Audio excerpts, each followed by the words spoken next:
వస్తాయి 23 కోట్లు దానికి కేటాయించారు మాస్టారు.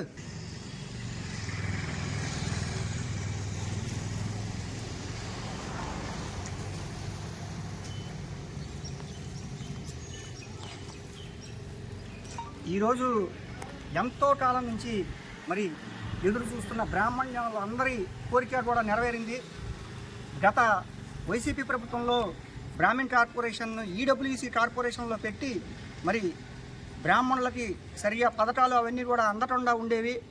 మళ్ళీ ఇవాళ కూటమి ప్రభుత్వం అధికారంలోకి వచ్చిన తర్వాత మా గౌరవ చైర్మన్ బుచ్చి రాంప్రసాద్ గారు ఈ విషయాన్ని ముఖ్యమంత్రి చంద్రబాబు నాయుడు గారి దృష్టికి, ఉప ముఖ్యమంత్రి పవన్ కళ్యాణ్ గారి దృష్టికి, అలాగే మంత్రి నారా లోకేష్ గారి దృష్టికి, మంత్రి కొల్లు రవీంద్ర గారి దృష్టికి, ఇతర మంత్రుల దృష్టికి, ఎండోమెంట్ శాఖ అన్నం రామనారాయణ రెడ్డి గారి దృష్టికి, అందరి దృష్టికి కూడా తీసుకెళ్ళి అయ్యా మాకు అర్చకులు వాళ్ళంతా కూడా ఎక్కువ మంది ఉంటారు, ఈ బ్రాహ్మణ్ కార్పొరేషన్ అనేది ఎండోమెంట్లో కలిపితే మాకు దానివల్ల చాలా ఉపయోగం ఉంటుంది అని చెప్తే మరి పెద్ద మనసుతో గౌరవ ముఖ్యమంత్రి చంద్రబాబు నాయుడు గారు, ఉప ముఖ్యమంత్రి పవన్ కళ్యాణ్ గారు కూడా అర్థం చేసుకుని బ్రాహ్మణ్ కార్పొరేషన్ని ఎండోమెంట్లో కలుపుతూ రాత్రి మరి జీవో విడుదల చేశారు. ఆ జీవో ఇదే, ఆ కాపీ. ఇవాళ మరి రాష్ట్ర వ్యాప్తంగా ఉన్న బ్రాహ్మణులందరూ కూడా హర్షాతిరేకాలు వ్యక్తం చేస్తూ ఈ నిర్ణయం తీసుకున్న చంద్రబాబు నాయుడు గారికి కృతజ్ఞతలు తెలుపుతూ, అలాగే ఉప ముఖ్యమంత్రి పవన్ కళ్యాణ్ గారికి, ఇతర మంత్రులకి అందరికీ కూడా కృతజ్ఞతలు తెలుపుతూ రాష్ట్రంలోని ప్రసిద్ధ దేవాలయాల్లో పూజలు చేయించమని మా చైర్మన్ అయినటువంటి బుచ్చి రాంప్రసాద్ గారి సూచన మేరకు ఈరోజు మచిలీపట్నంలో బ్రాహ్మణ్ కార్పొరేషన్ డైరెక్టర్గా నేను ప్రసిద్ధ పుణ్యక్షేత్రమైనటువంటి బత్సుపేట వెంకటేశ్వర స్వామి దేవాలయంలో మరి వారి గోత్రనామాలతో చంద్రబాబు గారు, పవన్ కళ్యాణ్ గారు, అలాగే నారా లోకేష్ గారు, మంత్రి కొల్లు రవీంద్ర గారు, ఇతర మంత్రులు అందరి గోత్రనామాలతో లోక సంక్షేమం కోసం మరి పూజలు చేసి ఈ జీవో కాపీని కూడా మరి దేవుని వద్ద ఉంచి ప్రత్యేక పూజలు నిర్వహించడం జరిగింది. రాబోయే రోజుల్లో మరి ఎండోమెంట్లో కలిపిన సందర్భంగా ఈ పథకాలన్నీ కూడా మరలా పునరుద్ధరించి మళ్ళీ నిరుపేద బ్రాహ్మణులకు అందవలసిన పథకాలన్నీ కూడా మా చైర్మన్ బుచ్చి రాంప్రసాద్ గారి నేతృత్వంలో అందజేస్తాము.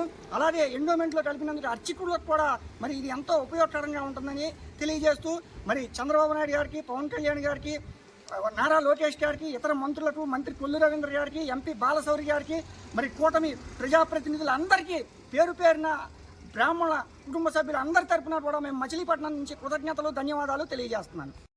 బ్రాహ్మణ్ కార్పొరేషన్ ఇదివరకు ఈడబ్ల్యూఎస్లో ఉండేది, ఇప్పుడు దాన్ని ఎండోమెంట్ డిపార్ట్మెంట్లోకి మార్చారు. దానివల్ల మన బ్రాహ్మణులందరికీ కూడా చాలా ఉపయోగపడాలని, దానికి ఉపయోగపడుతుందని ఆశిస్తూ ఇలా ఎండోమెంట్ డిపార్ట్మెంట్ కలిపినందుకు గాను ముఖ్యమంత్రి గారికి, నారా చంద్రబాబు నాయుడు గారికి, పవన్ కళ్యాణ్ గారికి, మా మినిస్టర్ గారు కొల్లు రవీంద్ర గారికి అందరికీ ధన్యవాదాలు. Thank you. కార్పొరేషన్ని ఎండోమెంట్ డిపార్ట్మెంట్కి చేరుస్తూ నిర్ణయం తీసుకున్నటువంటి చంద్రబాబు నాయుడు గారికి, తర్వాత పవన్ కళ్యాణ్ గారికి, నారా లోకేష్ గారికి, ఇతర మంత్రులకి, బాలశౌరి గారికి, లోకల్గా మనకు ఈ శాఖ అశాఖ మంత్రులు రవీంద్ర గారికి, తర్వాత ఈ కృషి చేసినటువంటి కలపటిపో బుచ్చిరామయ్య గారికి, ఆయన కార్పొరేషన్ చైర్మన్, ఆయన తర్వాత డైరెక్టర్స్ అయినటువంటి ఫణి కుమార్ గారు మొదలైనటువంటి వాళ్ళందరూ వీళ్ళందరూ కష్టపడి ఈ జీవోని రాత్రి రిలీజ్ అయింది. దీనివల్ల ఏమవుతుందంటే బ్రాహ్మణులకి, చాలా పేద బ్రాహ్మణులకి చాలా మంచి జరుగుతానికి అవకాశం కల్పించినట్టు అయింది. కాబట్టి వాళ్ళు ఇలా కలపడం వల్ల చాలా మంచి జరగాలని దేవుడు ప్రార్థిస్తూ వాళ్ళు ఇవాళ అన్ని చోట్ల పూజలు చేశారు. వాళ్ళ పేరున వాళ్ళందరికీ ఆ చేసినటువంటి చంద్రబాబు నాయుడు గారికి, నారా లోకేష్ గారికి, పవన్ కళ్యాణ్ గారికి, ఇతర మంత్రులకి, బాలశౌరి గారికి, లోకల్గా మన మినిస్టర్ గారు రవీంద్ర గారికి, వీళ్ళందరికీ కూడా ధన్యవాదాలు తెలుపుతూ దీంతో చాలా మంచి జరగాలని నిజంగానే శ్రీ వెంకటేశ్వర స్వామి వారిని, అందరి దేవుళ్ళని ప్రార్థిస్తున్నాం.